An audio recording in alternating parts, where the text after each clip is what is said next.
ሰላም ውድ የአይስ ትሬዲንግ ሳይኮሎጂ ቤተሰቦች እንዴት አላችሁ? እንኳን ወደ ገጻችን በሰላም መጡ። የዛሬው ርዕሳችን አእምሯችን ትሬዲንግ ላይ እንድንከስር የተፈጠረበት 100% ሳይንሳዊ ሚስጥር የሚል ነው። ቻርቱን በሚገባ ተንትናችሁ ትክክለኛውን የድጋፍና የተቃውሞ መስመር ወይም ሰፖርት ሬዚስታንስ አስምራችሁ ማርኬቱ ልክ እናንተ ወዳሰባችሁት ቦታ ሲመጣ ባይ ብላችሁ ገብታችሁ ታውቃላችሁ? ከዚያስ ምን ተፈጠረ? ማርኬቱ ትንሽ ወደ ታች ወርዶ ቀይ ማሳየት ሲጀምር የልብ ምታችሁ ይጨምራል፣ ላብ አጥምቋችኋል። ያወጣችሁት የትሬዲንግ ፕላን ሁሉ ድንገት ከአእምሯችሁ ጠፍቷል። ኪሳራውን ላለመቀበል ስትሉ ያስቀመጣችሁትን ስቶፕ ሎስ ወደ ታች ገፍታችሁታል። በመጨረሻም ማርኬቱ አካውንታችሁን አጥፍቶታል። ይሄ የብዙዎቻችን የትሬደሮች አጋጣሚ ነው። ከዚያም ኮምፒውተራችንን ዘግተን ራሳችንን ምን ብለን ጠይቀናል? ለምንድነው ግን ሁልጊዜ የማውቀውን ስህተት የምደግመው? ለምንድነው ራሴን መቆጣጠር ያቃተኝ? ደደብ ነኝ እንዴ ብለን መጠየቃችን ለሁላችንም ሚስጥር ያልሆነ ይፋዊ ታሪካችን ነው። መልሱን በእርግጠኝነት ካየንና ከሰማነው አረ በፍጹም እንዳልሆንን የምንረዳባቸው ብዙ መንገዶች ማየት እንችላለን። እናንተ ደደብ ሆናችሁ አይደለም፣ ስትራቴጂውም አልጠፋችሁም።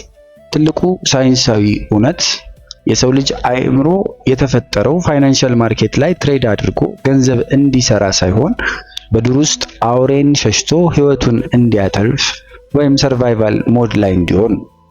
ዛሬ በዚህ ትምህርት 90% የሚሆኑ ትሬደሮች ለምን እንደሚከስሩ የሚያሳየውን 100% ሳይንሳዊና የኒውሮባዮሎጂ ሚስጥር እንፈትሻለን። ይህንን ቪዲዮ እስከ መጨረሻው ካያችሁ ማርኬቱን የምታዩበት መነጽር ምናልባትም ለዘላለም የሚቀየር ይሆናል። የዝግመተ ለውጥ አለመጣጣም የአውሬው ማንነታችንና የቻርቱን እውነታ እናያለን። የሰው ልጅ አእምሮ እድሜው ከ200,000 ዓመት በላይ ነው የሚል ሳይንሳዊ እውነቶች አሉ። በተለይም ሆሞ ሳፒያንስ ተብሎ የሚመደበው የሰው ልጅ አይነት። ይህ አእምሮ የተቀረጸው በጥንታዊው የላቫና በረሃዎች ውስጥ ነው ይባላል። የጥንት አባቶቻችን በጫካ ውስጥ ሲጓዙ በቁጥቋጦ ጀርባ ዝገት ሲሰሙ ቆመው ቆይ እስቲ ይህ ድምጽ ምንድን ነው? አንበሳ ነው ወይስ ንፋስ ነው ብለው ቻርት እንደምናነበው ለመተንተን ጊዜ አልነበራቸው። ቆሞ ያሰበ ሰው በአንበሳ ተበልቷል ማለት ነው። ስለዚህ ተፈጥሮ ህይወታችንን ለማትረፍ አንድ እጅግ ፈጣን የሆነ የአእምሮ ክፍል ሰጠችን። ይህ ክፍል አሚግዳላ ይባላል። አሚግዳላ የአእምሯችን የፍርሃት፣ የአደጋ መከላከያና የስሜት ማዕከል ነው። ተግባሩ አንድና አንድ ብቻ ነው። አደጋን አነፍንፎ ሰውነታችንን ለውጊያ ወይም ለሽሽት ማዘጋጀት። ችግሩ ያለው እንግዲህ እዚህ ጋር ነው። የፋይናንስ ገበያው ማለትም እንደ ስቶክ፣ ፎሬክስ ወይም ክሪፕቶ ማርኬት ከተፈጠረ ገና ጥቂት 100 ዓመታት ብቻ ቢቆጠር ነው። እኛ ዘመናዊ ኮምፒውተር ይዘን በ5G ኢንተርኔት ማርኬት ውስጥ ስንገባ የምንጠቀመው ግን ያንን ከ200,000 ዓመት በፊት የተሰራውን አንበሳ ለመሸሽ የተፈጠረውን ጥንታዊ አእምሯችንን ወይም ኤንሸንት ሃርድዌር ነው። አእምሯችን ለዘመናዊው ትሬዲንግ ፈጽሞ አፕዴት አልተደረገም ማለት ነው። ስለ አሚግዳላ ጠለፋ ስናወራ ወደ ትሬዲንግ እንመለስ። አንድ ትሬድ ውስጥ ገብተን ስክሪኑ ላይ ኪሳራ የሚያሳይ ቀይ ካንድል መታየት ሲጀምር ምን ይፈጠራል? አይናችሁ ያንን ቀይ ቀለም ያያል።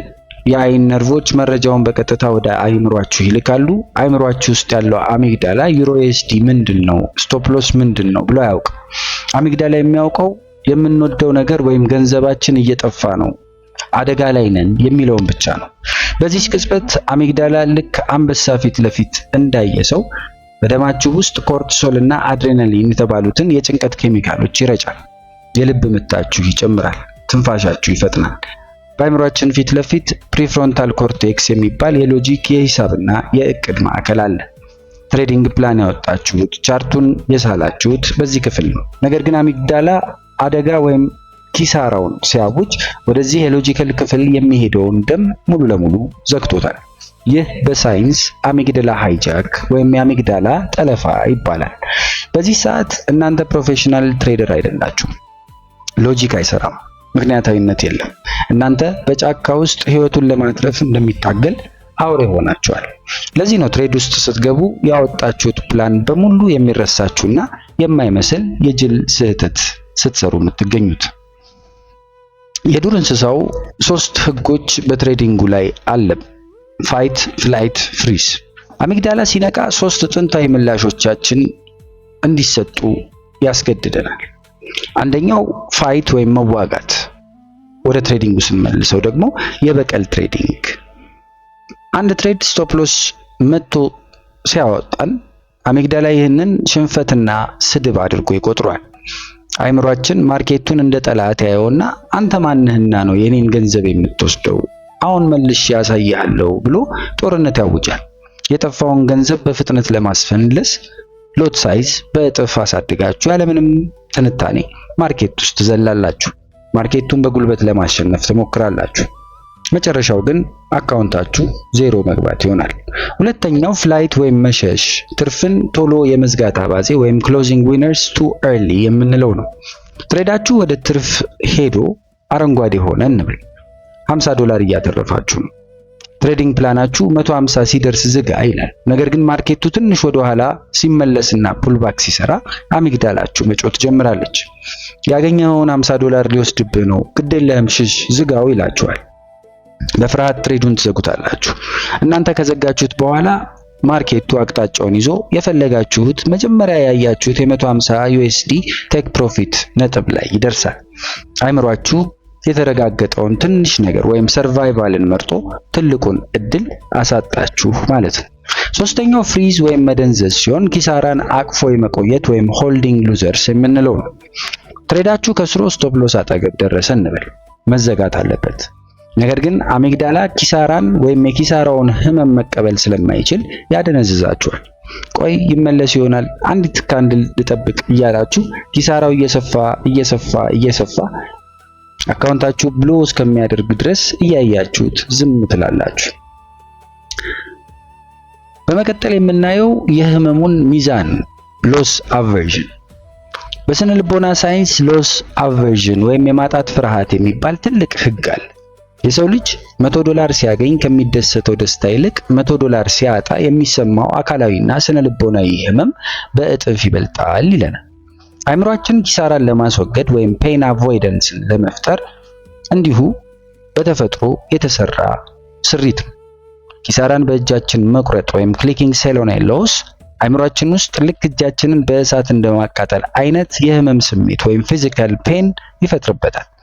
ለዚህ ነው 90% ትሬደሮች ትርፋቸውን ቶሎ የሚቆርጡት ወይም ያለችንን ትንሽ ደስታ ላለማጣት የሚሉት፣ አሊያም ደግሞ ኪሳራቸውን ደግሞ ይዘው የሚቆዩት ወይም ህመሙን ላለመቀበል በማሰብ ረዘም ላለ ጊዜ በኪሳራ ውስጥ የሚሆኑት። ነገር ግን ስኬታማ ትሬዲንግ የሚጠይቀው የዚህን ተቃራኒ ነው። ትርፍን ማሳደግና ኪሳራን ቶሎ መቁረጥ። ተፈጥሯችንና የትሬዲንግ ህግ 180 ዲግሪ የተቃረኑ ሆነው እናገኛቸዋለን። ከዚሁ ጋር በተያያዘ ስለ አሰልቺነትና የዶፓሚን ወጥመድም ማንሳት አለብን። ሌላው አእምሯችን የሚያጠፋን መንገድ የዶፓሚን ሱስ ነው። ዶፓሚን የደስታ የጉጉትና የሽልማት ኬሚካል ነው። ማርኬቱ ምንም እንቅስቃሴ በማያደርግበት ሰዓትና አሰልቺ በሚሆንበት ጊዜ አእምሯችን ዶፓሚን ይራባል። ማርኬቱ ውስጥ ባይ ወይም ሴል የሚለውን ቁልፍ ስንጫን ልክ ካዚኖ ውስጥ እንዳለ ቁማርተኛ አእምሯችን በዶፓሚን ይሞላል። አብዛኛው ትሬደር ማርኬቱ ውስጥ የሚገባው ትክክለኛ ሴትአፕ ስላገኘ ሳይሆን አእምሮ ያንን የኬሚካል ንዝረት ወይም ራሽ ስለፈለገው ብቻ ነው። ይህ ኦቨር ትሬዲንግ የሚባል የትሬዲንግ ችግር ያመጣል። አእምሯችሁን ዶፓሚን ከተቆጣጠረው እናንተ ትሬደር ሳትሆኑ የማርኬቱ ቁማርተኛ ሆናችኋል ማለት ነው። ወደ መጨረሻው ክፍል ስንሄድ ሳይንሳዊ መፍትሄዎችን እንመረምራለን። አእምሯችንን እንዴት እናሸንፈው? እስካሁን ችግሩን በሳይንስ አየን። ታዲያ መፍትሄው ምንድን ነው? አሚግዳላችን ምን ቀደን ማውጣት አንችልም ወይም ቆርጠን መጣል አንችልም። ነገር ግን አእምሯችንን መቆጣጠር የምንችልባቸው የበዙ ሳይንሳዊ መከላከያዎች ወይም ጋርዲያንስ አሉ። አንደኛው አውቶሜሽን፣ ሮቦቱን ተጠቀሙበት። አሚግዳላ የሚነቃው ውሳኔ መስጠት ሲኖርባችሁ ብቻ ነው። ይህንን ለማስቀረት ትሬድ ከመግባታችሁ በፊት ትንታኔያችሁን ሰርታችሁ ሊሚት ኦርደር አስገቡ። ትሬዱ ሲገባ አውቶማቲክ የሆነ ስቶፕ ሎስ እና ቴክ ፕሮፊት አስቀምጡ። ከዚያም ስክሪኑን ዝጉት። ማርኬቱ ወደ ላይ፣ ወደ ታች፣ ወደ ፈለገበት አቅጣጫ ሲወርድና ሲወጣ ካላያችሁት አሚግዳላችሁ አይነቃም። ትሬኒንግ ስሜት አልባ ወይም ቦሪንግ መሆን አለበት የሚባለውም ለዚህ ነው። ሁለተኛው መፍትሄ ሪስክን ማሳነስ ወይም ፖዚሽን ሳይዚንጋችን ላይ መስራት ነው። አንድ ትሬድ ላይ $500 ሪስክ እያደረጋችሁ ማታ እንቅልፍ ካጣችሁ የልባችሁ ምት ከጨመረ አይምሯችሁ አደጋ ወይም ትሪት መኖሩን አውቋል ማለት ነው። መፍትሄው የሚሆነው ሪስክ የምታደርጉትን ገንዘብ $10ም $20 ማድረግ ካለባችሁ እጅጉን አሳንሱት። $10 ብታጡ አሚግዳላችሁ አደጋ የለውም ብሎ ዝም ይላል። ፕሪፍሮንታል ኮርቴክሳችሁ ወይም ሎጂካችሁ ስራውን በነፃነት መስራት ይችላል ማለት ነው። ሪስካችሁ አይምሯችሁን እስካላስደነገጠው መጠን ድረስ ማነስ አለበት። በሶስተኝነት የ15 ደቂቃ የማቀዝቀዣ ህግ ነው። ኮርቲሶል ፍላሽ ይሉታል በሳይንሱ ዓለም ያሉ ሰዎች። ትልቅ ኪሳራ ካጋጠማችሁ ደማችሁ በኮርቲሶል ተሞልቷል ማለት ነው። በዚህ ሰዓት ሌላ ትሬድ መግባት ራስን ማጥፋት። ከኮምፒውተሩ ተነሱ፣ ውጡ፣ ቀዝቃዛ ውሃ ጠጡ። ኮርቲሶል ከሰውነት ወጥቶ አእምሮ ወደ መደበኛ ሎጂክ ለመመለስ ቢያንስ ከ15 እስከ 20 ደቂቃ ይፈልጋል። በቁጣ ወይም በሪቨንጅ ትሬድ ማድረግ የእናንተን አካውንት ብሎክ ከማድረግ ሌላ አማራጭ ስለማይሰጣችሁ በተቻላችሁ ይህንን የኮርቲሶል ፍላሽ ህግ መጠቀም አንዱ ከሪቨንጅ ትሬዲንግ ራስን መከላከያ መንገድ ሆኖ እናገኘዋለን። አራተኛ መፍትሄያችን አስተሳሰብን መቀየር ወይም ቲንኪንግ ኢን ፕሮባቢሊቲስ ነው። አንድ ትሬድ ሲከስር እንደ ግል ውድቀት አትቁጠሩት። ካሲኖዎች አንድ ሰው ሲያሸንፋቸው አይበሳጩም። ምክንያቱም በረዥም ጊዜ ፕሮባቢሊቲ እነሱ አትራፊ እንደሆኑ ያውቃሉ። እናንተም ኪሳራን ለንግድ ስራ የሚወጣ የግድ የቢዝነስ ወጪ ነው ወይም ቢዝነስ ኤክስፔንስ ነው ብላችሁ አስቡት። የጫማ ነጋዴ ጫማ ለመግዛት ወጪ እንደሚያወጣው ትሬደርም ትርፍ ለማግኘት ስቶፕ ሎስ የተባለ ወጪ ማውጣት ግዴታው ሆኖ እናገኘዋለን። እንደ ማጠቃለያ ዛሬ የተማርነው ትልቁ እውነት ማርኬቱ አይደለም የሚያሸንፈን፣ የራሳችን አእምሮ እንድንሸነፍ ያደርገናል እንጂ የሚል ነው። ስኬታማ ትሬደር መሆን ማለት ጥሩ ቻርት አናሊሲስ መስራት ብቻ አይደለም። ስኬታማ ትሬደር መሆን ማለት የራሳችንን አሚግዳላ፣ የራሳችንን ፍርሃትና የራሳችንን ስግብግብነት መግራት ወይም ሰልፍ ማስተሪ ነው። የጥንት አባቶቻችን አውሬውን ለማሸነፍ መሳሪያ እንደሰሩት ሁሉ እኛም የፋይናንስ ገበያውን አውሬ ወይም የራሳችንን ስሜት ለማሸነፍ የትሬዲንግ ፕላን፣ ዲሲፕሊን እና ሪስክ ማኔጅመንት የተባሉ የራሳችን መሳሪያዎችን መታጠቅ አለብን። የትምህርት ጠቃሚ ሆኖ ካገኛችሁት ቪዲዮውን ላይክ በማድረግ ቻናሉን ሰብስክራይብ በማድረግ ቤተሰብ ሁኑ። ሐሳባችሁን ወይም ያጋጠማችሁን የትሬዲንግ ስህተት ኮሜንት ላይ ጻፉልን። የማርኬቱ አሸናፊ ሳይሆን የራሳችሁ አእምሮ አሸናፊ እንድትሆኑ እመኛለሁ። በሌላ የትሬዲንግ ሳይኮሎጂ ሚስጥር እስከምንገናኝ መልካም የትሬዲንግ ጊዜ በያላችሁበት ተመኘሁኝ። መልካም ጊዜ በያላችሁበት